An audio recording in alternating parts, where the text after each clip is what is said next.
Assalamualaikum anak-anak, bagaimana kabarnya hari ini? Semoga kita semua selalu dalam kondisi sehat walafiat ya. Harus tetap semangat karena kita akan belajar seru bareng Bu Guru. Ya, hari ini kita akan membahas mengenai cara mudah membuat pertanyaan dari teks sejarah. Ini masih dalam tema 2, yaitu persatuan dalam perbedaan. Yuk kita simak bersama-sama. Ayo kita perhatikan jawaban yang akan kita buat pertanyaannya. Jadi di sini sudah disediakan jawaban yang kalian nanti akan membuat pertanyaannya seperti apa. Apakah menggunakan kata tanya apa, siapa, mengapa, bagaimana, dan lain sebagainya. Ya. Perlu kalian ingat bahwa kata tanya itu diawali dengan kata apa, siapa, mengapa, bagaimana, kapan, atau biasa disingkat dengan adik Simba, ya.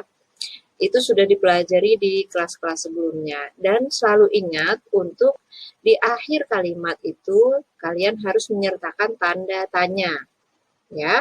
Oke, sekarang kita simak jawaban berikut, kemudian pertanyaannya apa yang sesuai. Ya, di sini sudah disediakan jawabannya, yaitu diambil dari teks sejarah. Ya, pemerintah Jepang dengan tegas melarang penduduk Indonesia untuk mendengarkan siaran radio.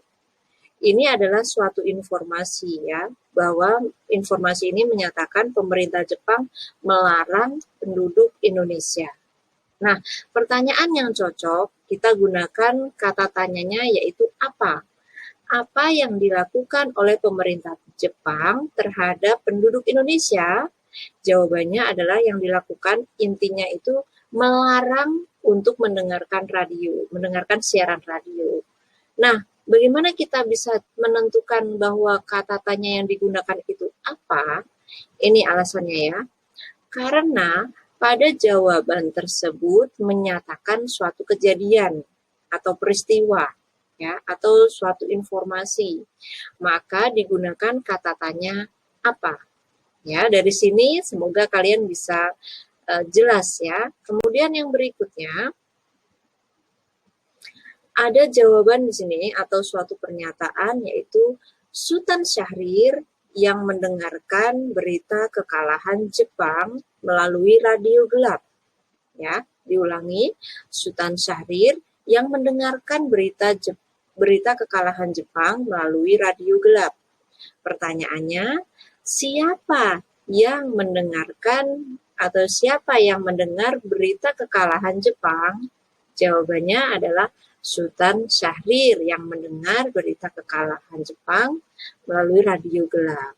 Nah, mengapa kita gunakan kata tanya siapa? Di sini ada penjelasannya. Karena pada jawaban tersebut menjelaskan seseorang yang melakukan kegiatan, yaitu kegiatannya apa? Mendengar berita. Ya. Maka kata tanya yang digunakan yaitu siapa? Nah, ini agak berbeda sedikit ya, tapi kita harus jeli dalam memahaminya. Kita cek di slide berikutnya. Nah, di sini ada pernyataan Sultan Syahrir mendengar berita kekalahan Jepang melalui radio gelap. Bedanya yang tadi adalah ada yang-nya ya. Sultan Syahrir yang kalau yang tadi. Kalau yang sekarang Sultan Syahrir mendengar berita kekalahan Jepang. Nah, pertanyaannya bagaimana, Bu? Kita gunakan kata tanya apa? Nah, kalian harus tahu di sini adalah suatu informasi, ya. Informasi apa? Informasi bahwa ada yang sedang melakukan aktivitas yaitu mendengar berita. Maka pertanyaannya adalah apa? Apa yang didengar oleh Sultan Syahrir? Jawabannya Sultan Syahrir mendengar berita kekalahan Jepang melalui radio gelap.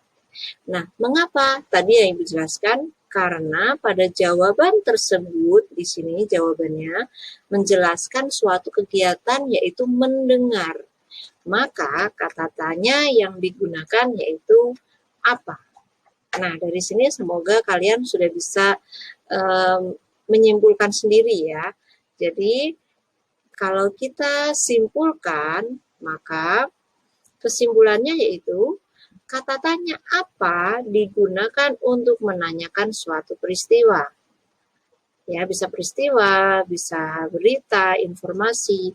Sedangkan kata tanya siapa digunakan untuk menanyakan seseorang. Bu, kok kita kesimpulannya hanya dua, apa dan siapa? Iya, karena kita tadi membahas dua kata tanya, yaitu apa dan siapa. Nah, sekian penjelasan dari Bu Vidya. Untuk tugasnya sudah ada di Google Classroom dan juga ada di program mingguan. Ya, selamat mengerjakan, tetap semangat, belajar seru bareng Bu Guru. Wassalamualaikum warahmatullahi wabarakatuh.